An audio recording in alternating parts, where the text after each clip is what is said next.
इसलिए हम लोग मनु कहे जाते हैं। मनुष्य इसीलिए कहलाते हैं कि चूंकि हम उनके ही पुत्र हैं।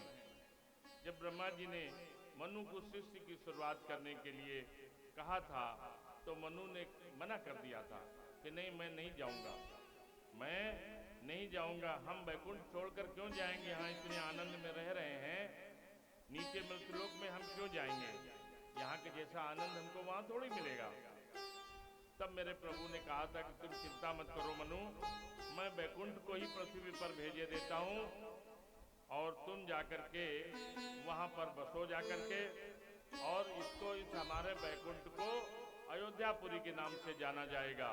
इसलिए ये दूसरा वैकुंठ है। भगवान का वैकुंठ जो है भगवान की नगरी में, ये भी छोटा वैकुंठ है। वैकुंठ के बराबर भी यहाँ की गतिमति है।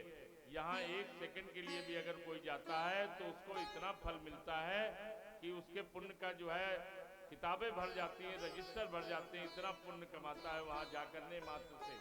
अयोध्यापुरी की ऐसी महिमा है।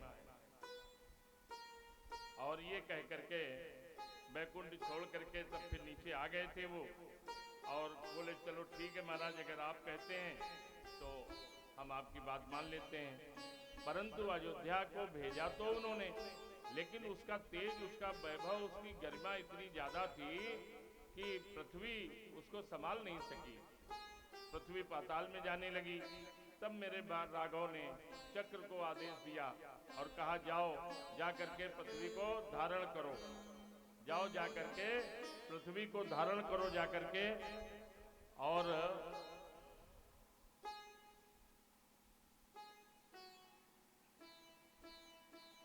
और उसी दिव्य सुदर्शन चक्र के ऊपर ये अयोध्या विराजमान हुई। भगवान नारायण के चक्र के ऊपर ये अयोध्या जी विराजमान है, इसलिए ये जो है बड़ी दिव्य कही जाती है।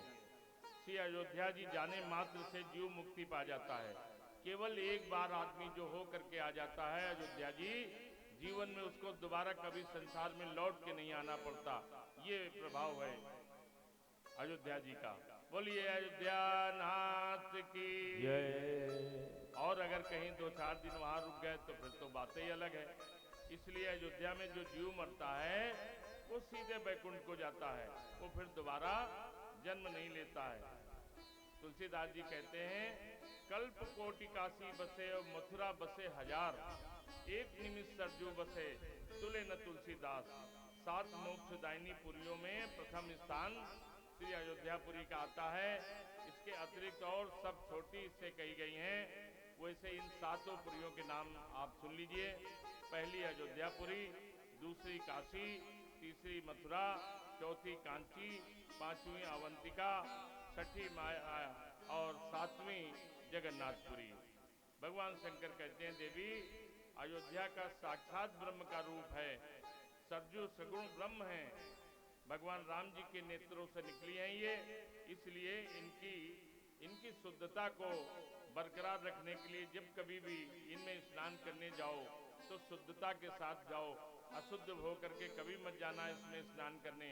और स्नान करने से पहले सरजू मैया को प्रणाम करो। बोलिए सरजू मैया की जय।